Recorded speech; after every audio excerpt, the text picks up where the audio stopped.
आज हम मत्ती रचित सुसमाचार अध्याय 14, मरकुस रचित सुसमाचार अध्याय 6 में वचन 7 से 56 और लुका रचित सुसमाचार अध्याय 9 में वचन 1 से 17 का अध्ययन करेंगे। मत्ती रचित सुसमाचार अध्याय 14। उस समय चौथाई देश के राजा हेरोदेस ने यीशु की चर्चा सुनी और अपने सेवकों से कहा, यह यूहन्ना बपतिस्मा देने वाला है, वह मरे हुओं में से जी उठा है, इसीलिए उससे सामर्थ्य के काम प्रकट होते हैं।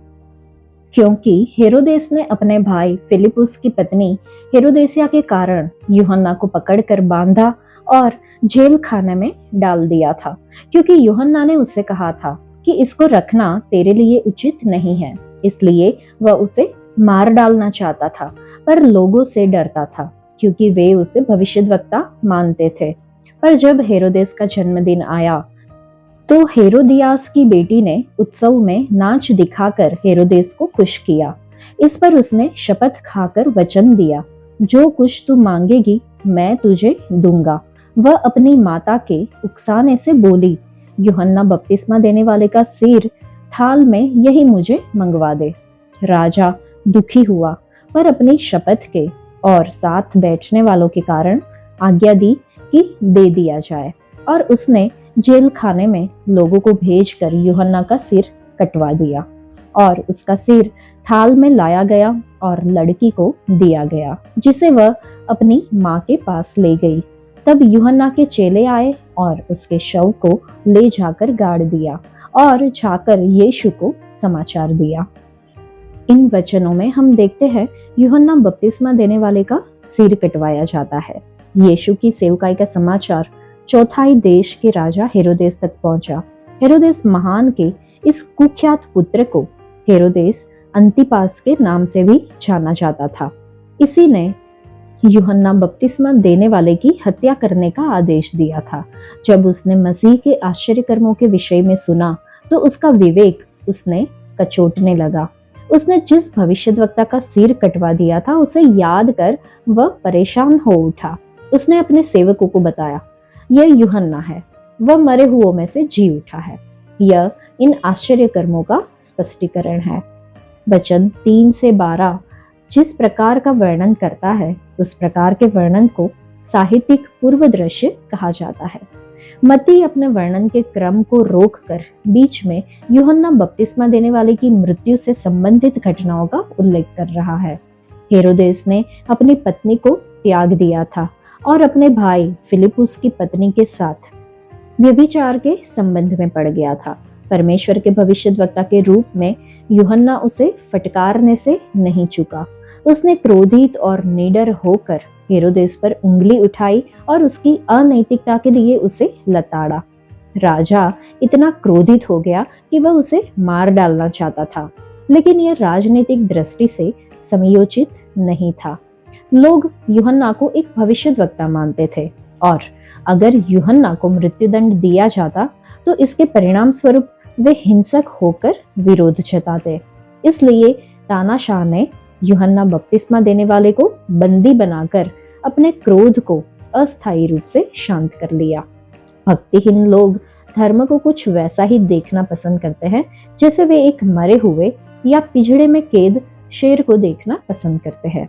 जब धर्म स्वतंत्र हो जाता है और उनके विवेक को चुनौती देने लगता है, तब वे धर्म से डरते हैं।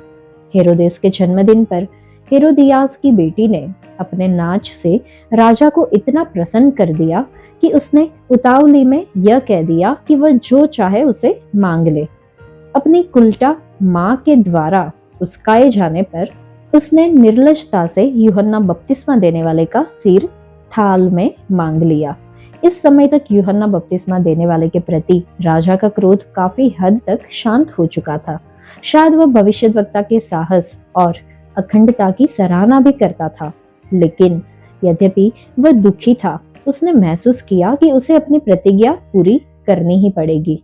उसने आदेश दे दिया, यूहन्ना का सिर कटवा दिया गया और इस नाचने वाली लड़की का यह विभत्स निवेदन मान लिया गया। यूहन्ना के चेलों ने अपने गुरु की लोथ को ससम्मान दफन किया और उसके बाद यीशु को इसका समाचार दिया।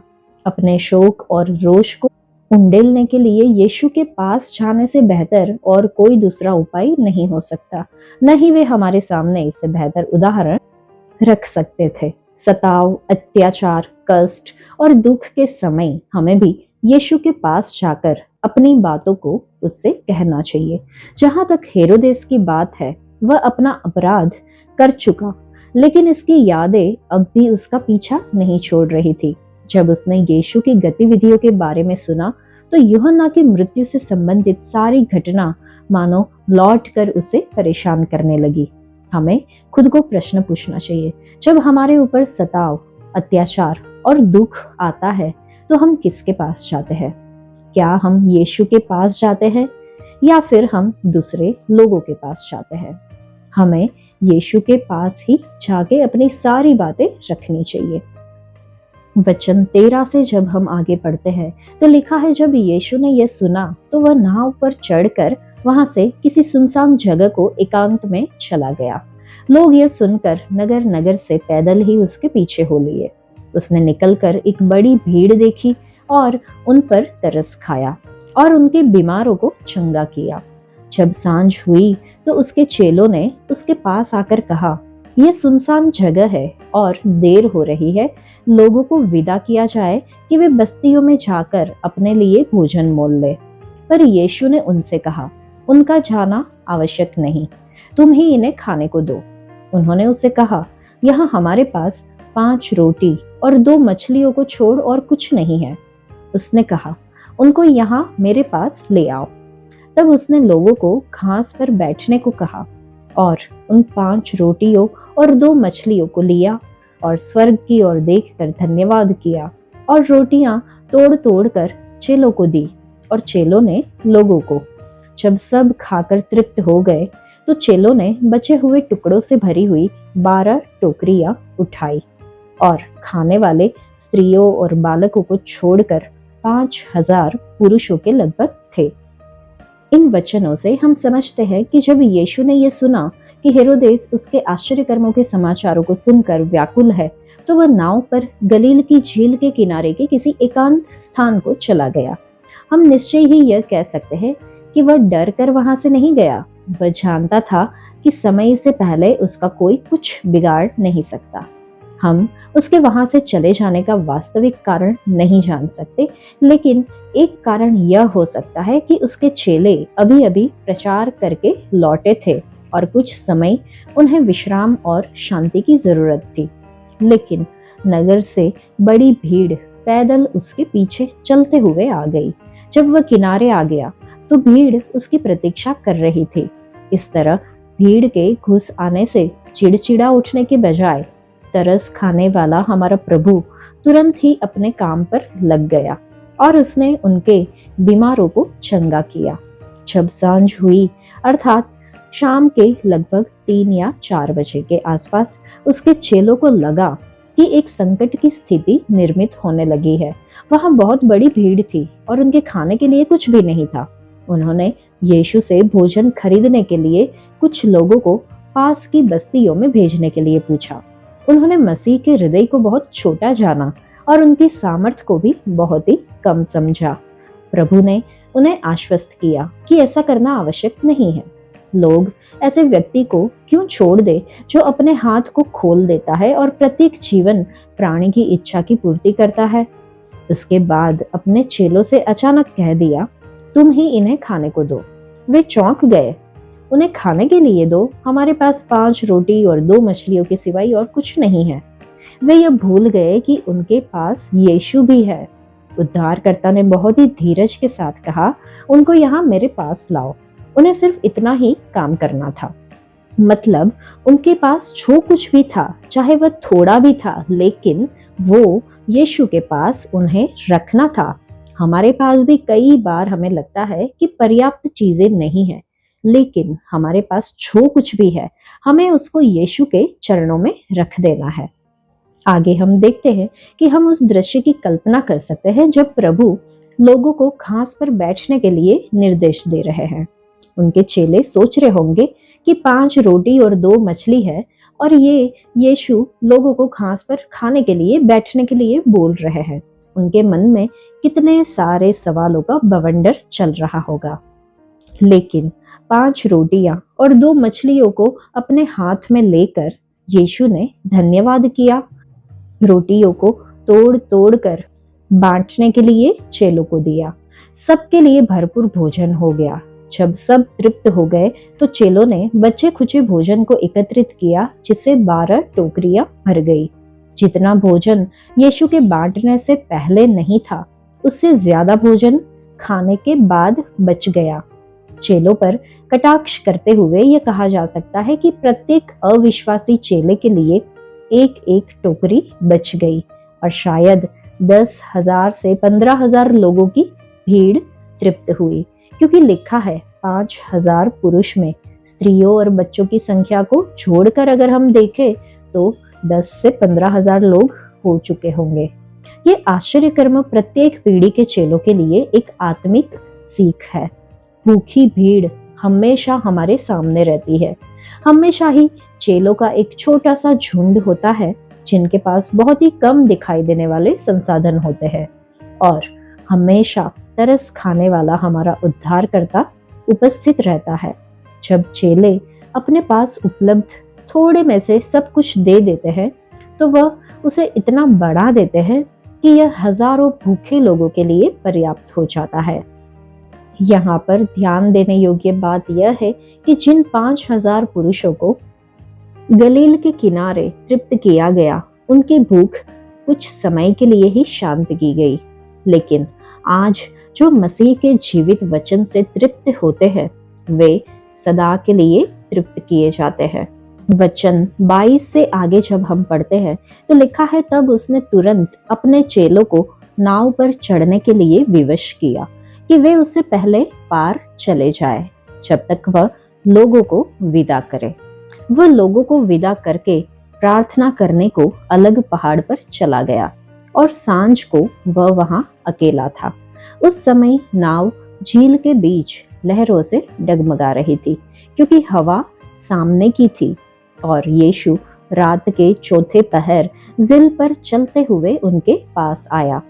चेले उसको झील पर चलते हुए देखकर घबरा गए और कहने लगे, यह भूत है, और डर के मारे चिल्लाने लगे।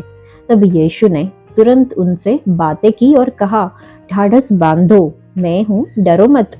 पतरस ने उसको उत्तर दिया, हे प्रभु, यदि तू ही है तो मुझे अपने पास पानी पर चलकर आने की आज्ञा दे। उसने कहा, आ।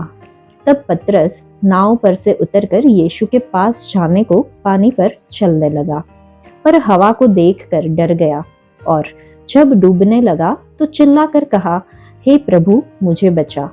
यीशु ने तुरंत हाथ बढ़ाकर उसे थाम लिया और उससे कहा, हे अल्पविश्वासी, तूने क्यों संदेह किया? जब वे नाव पर चढ़ गए तो हवा थम गई।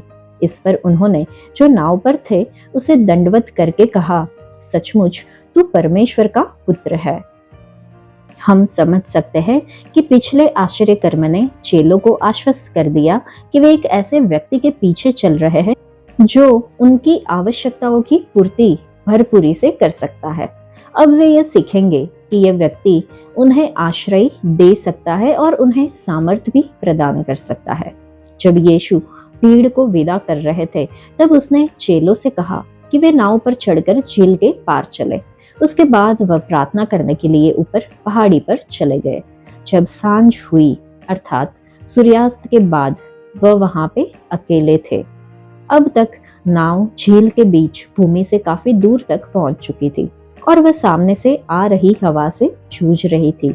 जब हवाओं ने नाव को टक्करें मारी तो यीशु ने चेलों की दुर्दशा को देखा। रात के चौथे पहर लगभग 3 से 6 बजे सुबह के बीच वह झील पर चलते हुए उनके पास गया। चेले ये सोचकर कि वह कोई भूत है घबरा गए, लेकिन तुरंत ही उन्होंने अपने स्वामी और मित्र की आश्वासन भरी आवाज को सुना, ढाढ़स बांधो, मैं हूं, डरो मत। हमने देखा कि जब वो दुर्दशा में थे तो यीशु ने अंधेरे में भी उनके ऊपर नजर रखी। अगर हमारे आसपास कोई ऐसी परिस्थितियां हैं जो अंधकार से भरी हुई हमें लग रही है, हमें शायद लगे कि हमें कोई देख नहीं रहा है, लेकिन हमें ये नहीं भूलना चाहिए कि यीशु की नजर हमारे ऊपर कोई भी अंधकार में रहती है, चाहे वह अंधकार कितना भी भयंकर क्यों ना हो। हम भी अक्सर तूफानों की मार झेलते हताश हो जाते और संकट में पड़ जाते हैं। ऐसा लगता है कि उद्धारकर्ता हमसे काफी दूर है, लेकिन पूरे समय वह हमारे लिए प्रार्थना करते रहते हैं। जब ऐसा लगता है कि घोर अंधकार छा गया है, वह हमारे पास ही होते हैं, तब भी हम उसे उसी रीति से समझ नहीं पाते और घबराने लगते हैं। उसके बाद हमें ढाढ़स देने वाली उनकी आवाज सुनाई देती है और हम याद करते हैं कि जिस तूफान के कारण हम घबरा रहे थे वह उसके पांव के नीचे है। जब पतरस ने इस अत्यंत प्रिय आवाज को सुना तो उसका उत्साह और प्रेम उमड़ पड़ा। उसने कहा, हे प्रभु, अगर तू ही है तो मुझे अपने पास पानी पर चलकर आने की आज्ञा दे। अगर की ओर अगर हम ध्यान दें तो उसे अल्प विश्वासी समझने की बजाय हमें उसके इस निर्भीक निवेदन पर ध्यान देते हुए उसके बड़े भरोसे से शिक्षा लेनी चाहिए। पतरस का मानना था कि प्रभु की आज्ञा उसके लिए एक अधिकार है, क्योंकि वह जो भी आज्ञा देते हैं उसके लिए अधिकार भी प्रदान करते हैं, मतलब कि सामर्थ्य भी प्रदान करते हैं। जैसे ही यीशु ने कहा, आ, पतरस नाव से कूद पड़ा और पानी पर चलकर यीशु के पास आने लगा। जब तक उसकी दृष्टि यीशु की ओर थी, तब तक वह असंभव कार्य को भी कर पा रहा था। लेकिन जब से उसका ध्यान प्रचंड हवा की ओर गया, वह डूबने लगा। वह डर कर चिल्ला उठा, हे प्रभु, मुझे बचा। प्रभु ने उसका हाथ पकड़ा। उसके अल्प विश्वास के लिए उसे हल्की सी डांट लगाई और उसे नाव में ले आया। जैसे ही यीशु नाव पर चढ़े, हवा थम गई। नाव में चेलों ने यह कहते हुए यीशु की आराधना की, सचमुच तू परमेश्वर का पुत्र है। जब प्रभु हमें बुलाते हैं कि आओ, तो क्या हम चल पड़ते हैं या फिर हम सोचते हैं कि जाए कि ना जाए? यह हमें खुद को पूछना होगा। और अगर हम चल भी दिए तो हमारा ध्यान कहाँ पर है, ये हमें खुद को जांचना होगा। क्या हम यीशु की ओर ताक रहे हैं ताकि हर एक तूफान को हम पार कर सके, या फिर हम तूफान की ओर देख रहे हैं ताकि हम घबरा जाए और लड़खड़ा जाए? हमें सिर्फ यीशु की ओर ताकते रहना है। सारे तूफान अपने आप शांत हो जाएंगे। मसीही जीवन जीना भी उतना ही असंभव है जितना कि पानी में चलना। हमें सिर्फ पवित्र आत्मा की सामर्थ्य से ही जीना होगा। जब तक दूसरी सारी वस्तुओं से ध्यान हटाकर यीशु को देखते रहेंगे, तब तक हम एक अलौकिक जीवन का अनुभव कर सकते हैं। लेकिन जिस क्षण हम अपने आप की ओर या फिर अपनी परिस्थितियों पर ध्यान देंगे तो हम डूबने लगते हैं। तब हमें बचाए जाने और ईश्वरीय सामर्थ्य पाने के लिए मसीह को पुकारने की आवश्यकता है, और वह हमें सचमुच में बचाएंगे। विश्वास के साथ मैं ये कह सकती हूँ कि जब भी हम मसीह को पुकारते हैं, वह हमें बचाते हैं। वचन 34 से आगे जब हम पढ़ते हैं तो लिखा है, वे पार उतरकर गन्नेसरत में पहुंचे। वहां के लोगों ने उसे पहचान लिया और आसपास के सारे देश में समाचार भेजा, और सब बीमारों को उसके पास लाए और उससे विनती करने लगे कि वह उन्हें अपने वस्त्र के आंचल ही को छूने दे, और जितनों ने उसे छुआ वे चंगे हो गए। इन वचनों को पढ़ के हम समझ सकते हैं कि जितनों ने उसे छुआ वे पूरी तरह से चंगे हो गए, और इसलिए उस क्षेत्र के चिकित्सकों को छुट्टी मिल गई। कम से कम अब कुछ दिनों के लिए वहां कोई बीमार नहीं रहा। इस महान वेद के आगमन से उस क्षेत्र के लोगों ने स्वास्थ्य और चंगाई का अनुभव किया।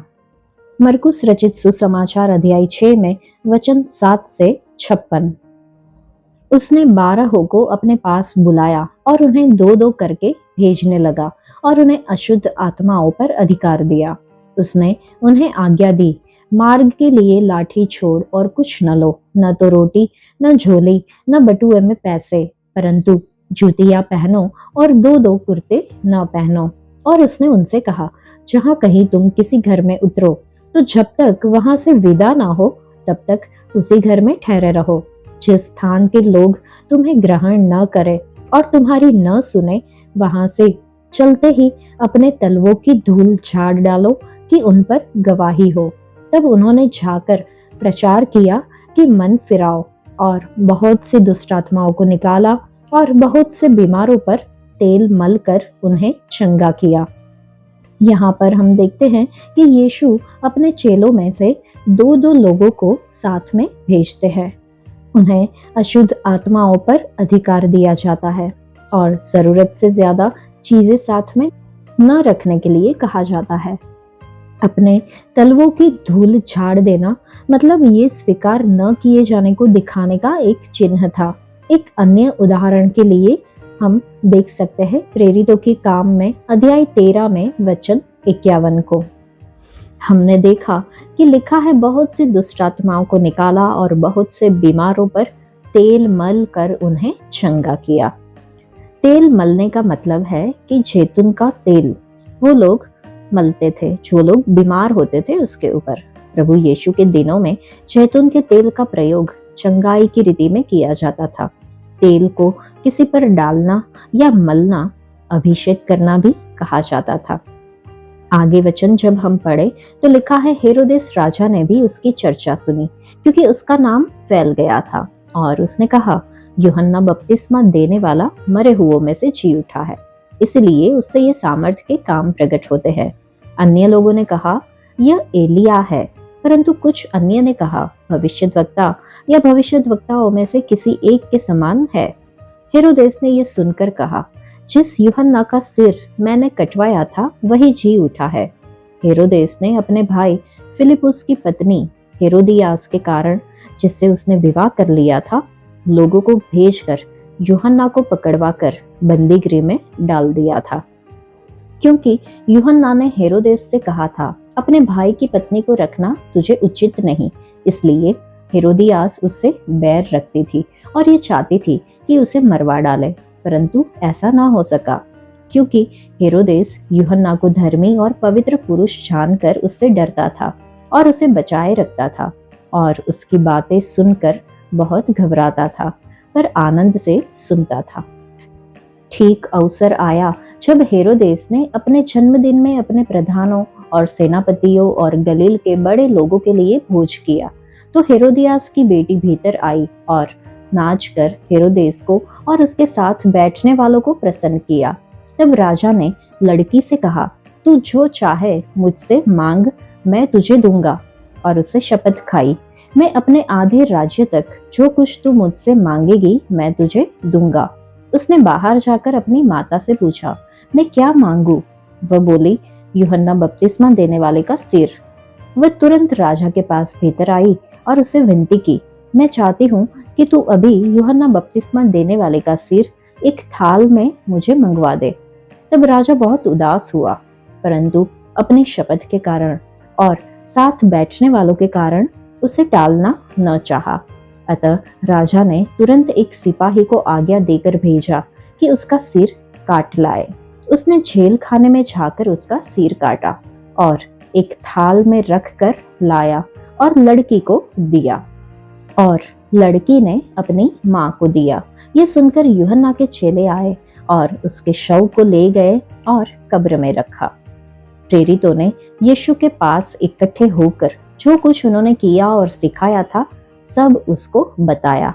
उसने उनसे कहा, तुम आप अलग किसी एकांत स्थान में चलकर थोड़ा विश्राम करो, क्योंकि बहुत लोग आते जाते थे और उन्हें खाने का अवसर भी नहीं मिलता था। इसलिए वे नाव पर चढ़कर सुनसान जगह में अलग चले गए।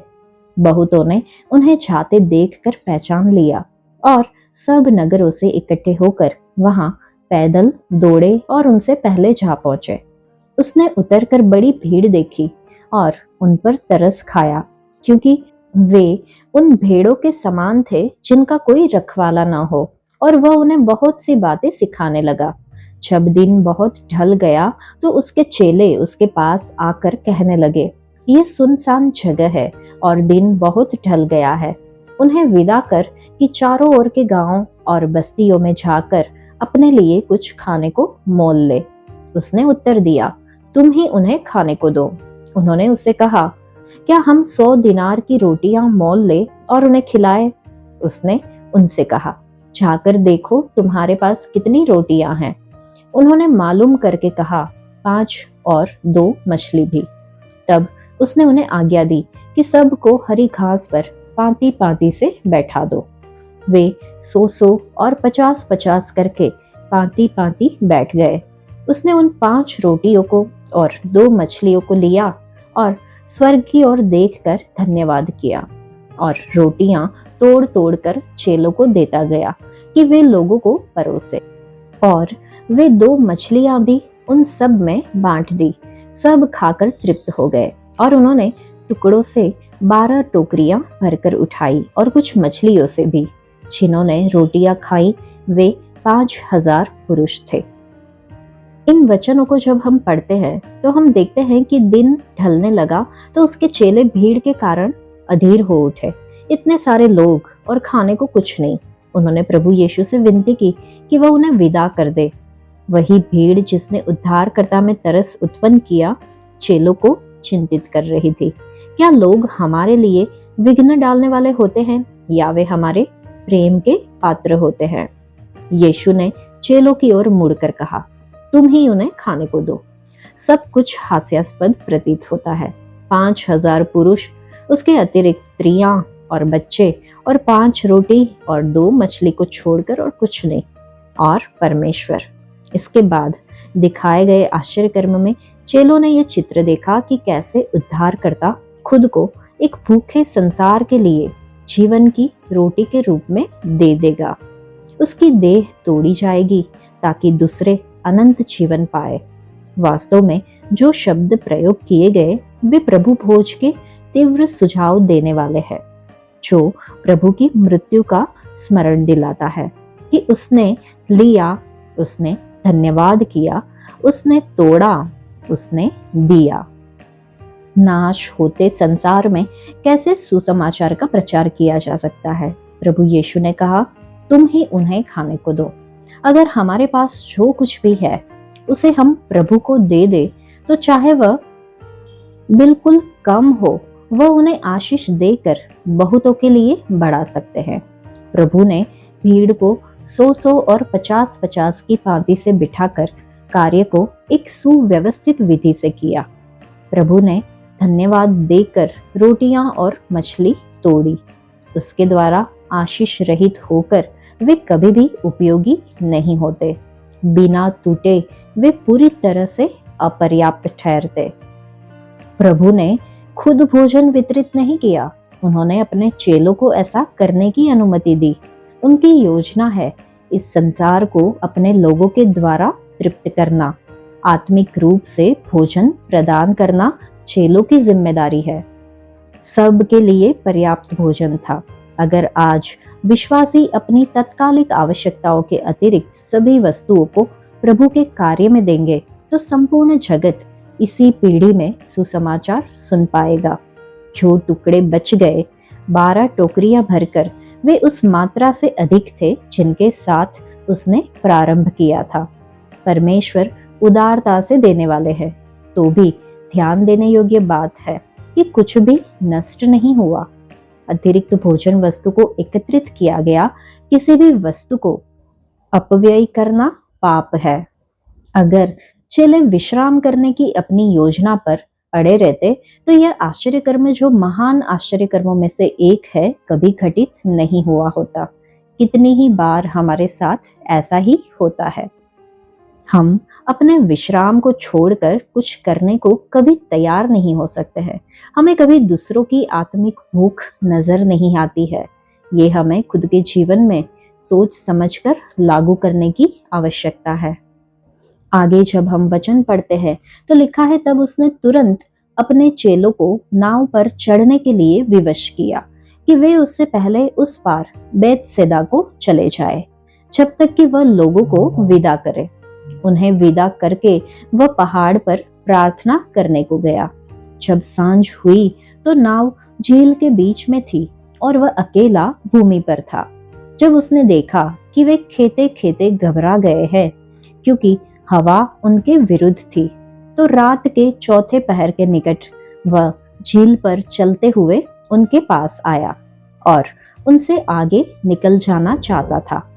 लेकिन उन्होंने उसे झील पर चलते देखकर समझा कि भूत है और चिल्ला उठे, क्योंकि सब उसे देखकर घबरा गए थे।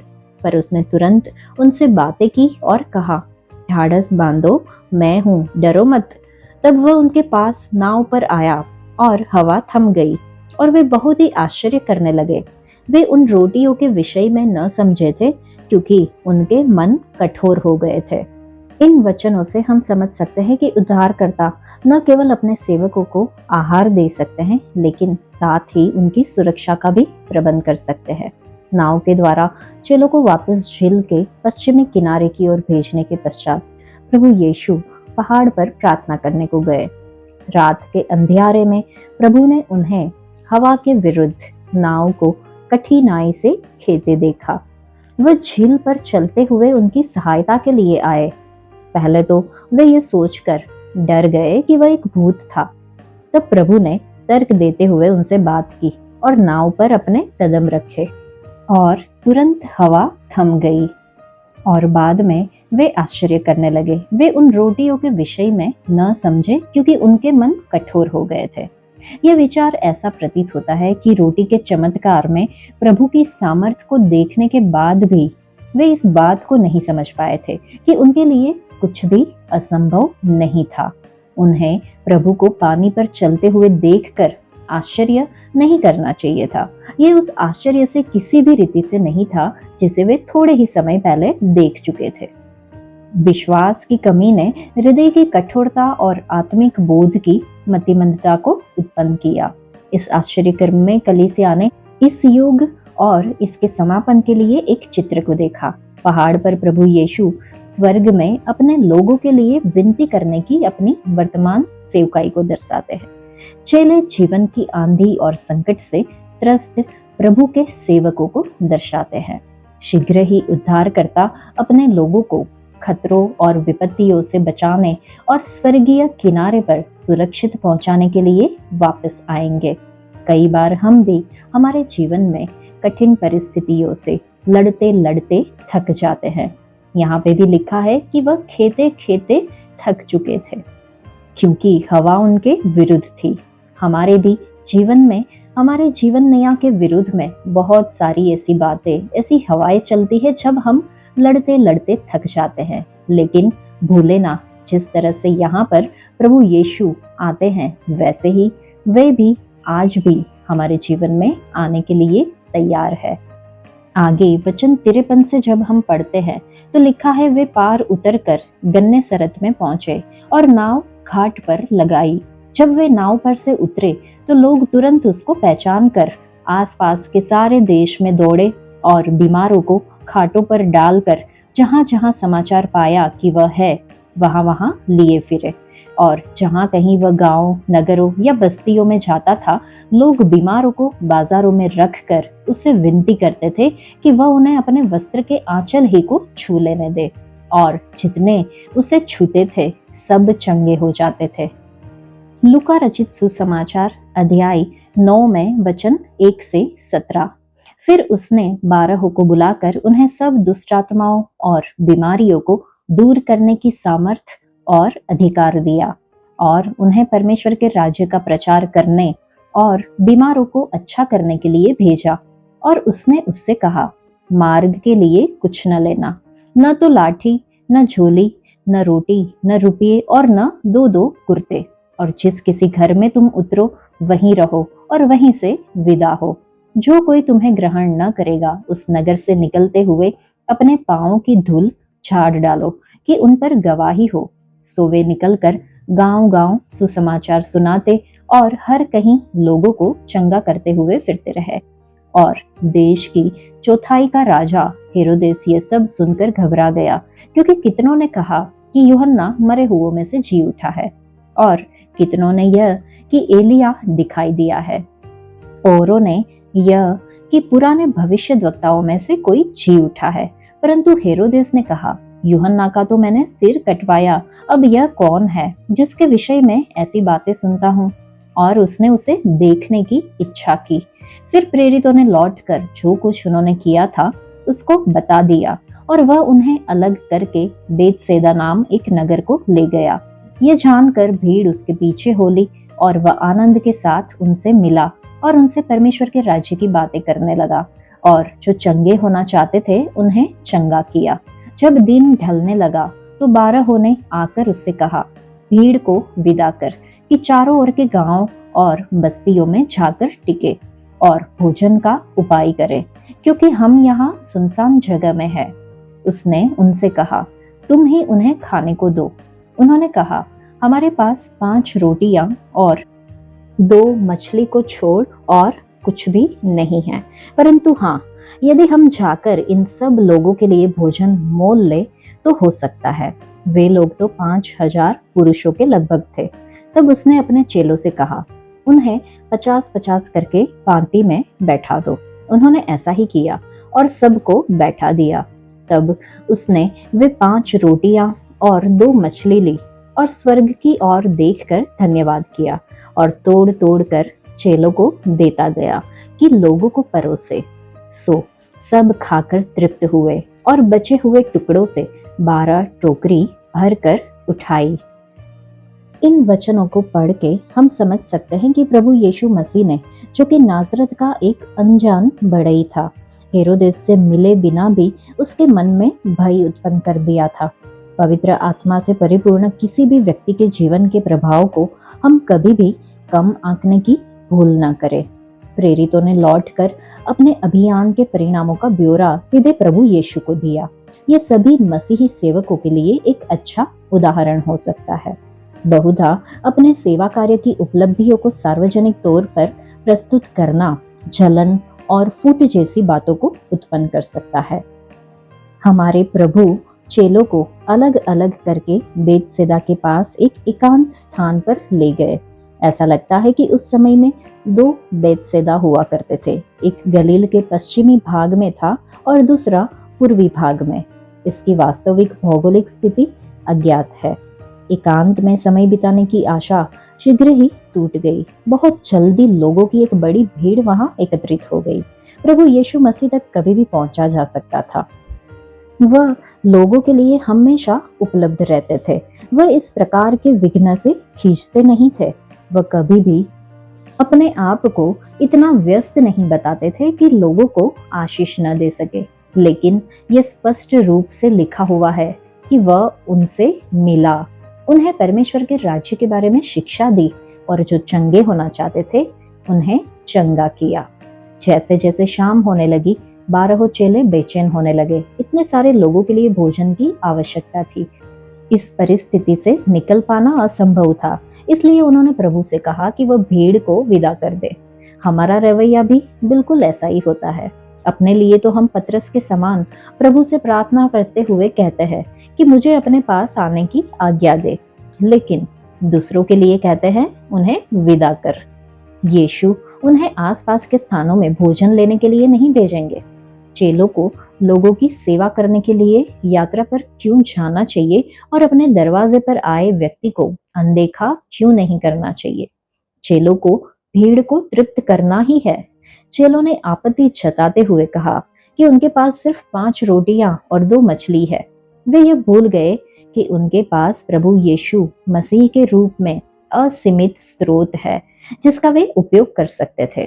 प्रभु यीशु ने चेलों से सीधे सीधे कहा कि वे 5,000 पुरुषों और स्त्रियों और बच्चों की भीड़ को बैठा दे। उसके बाद उसने धन्यवाद दिया और रोटी तोड़ तोड़ कर उसे चेलों को देता गया। चेले इन टुकड़ों को लोगों को बांटने लगे। प्रत्येक को पर्याप्त भोजन मिला, लेकिन जब सब भोजन कर चुके तो बाद में इतना भोजन बच गया जितना कि पहले भोजन शुरू करने से पहले भी नहीं था। बचे हुए भोजन को एकत्रित करने पर 12 टोकरी भर गई, प्रत्येक चेले के लिए 1। इस घटना में प्रभु के उन चेलों के लिए महत्वपूर्ण शिक्षाएं मिलती है जिन्हें संसार में सुसमाचार प्रचार करने की जिम्मेदारी सौंपी गई है। 5,000 लोग खोई हुई मानव जाति को दर्शाते हैं जो परमेश्वर की रोटी के लिए भूखे हैं। चेले असहाय मसीहियों को दर्शाते हैं जिनके पास उपलब्ध साधन और स्रोत कम प्रतीत होते हैं और जिन्हें बांटने के लिए वे तैयार नहीं हैं। प्रभु यीशु मसीह की यह आज्ञा कि तुम उन्हें कुछ खाने को दो महान आज्ञा का पुनर्कथन मात्र है।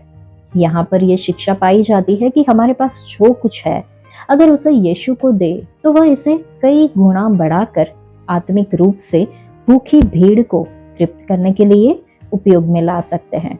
उदाहरण के लिए हमारे एक सोने की वह अंगूठी, हमारी बीमा पॉलिसी, हमारा बैंक खाता, हमारे महंगे शौक, इन सब को सुसमाचार साहित्यों के रूप में बदला जा सकता है जिसके परिणाम स्वरूप अनेक आत्माएं उद्धार के अनुभव को प्राप्त कर सकती है और फिर ये आत्माएं अनंत काल तक परमेश्वर के मेमने की आराधना करने वाले बन जाएगी।